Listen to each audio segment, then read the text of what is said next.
À première vue, c'est un bord de rivière tout à fait banal. Mais c'est en fait une zone d'expansion de crues. Pendant des mois, des centaines de tonnes de terre ont été évacuées, un chemin a été déplacé, au total 1,5 hectare de terrain a été rendu à la nature pour que le Cernon déborde ici et plus au cœur du village. Pour mener à bien ce projet de près de 600 000 euros, il a même fallu exproprier 2 familles. Il y avait 2 maisons qui étaient bâties dans le lit. C'est des aberrations, des erreurs humaines, mais de partout on le voit, hein. Des erreurs humaines qui ont été faites, mais c'est comme ça.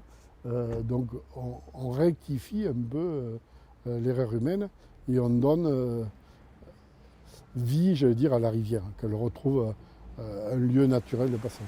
Car ici en 2014, l'eau est montée à plus de 2,20 m de haut, ravageant le stade, les routes et même des habitations.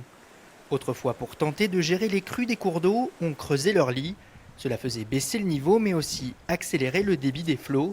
De nos jours, la philosophie a changé. Aujourd'hui, on est plus sur une philosophie d'accompagner le lit et le cours d'eau dans sa vie naturelle, hein, donc en essayant de ne pas le contraindre et de respecter les milieux aquatiques.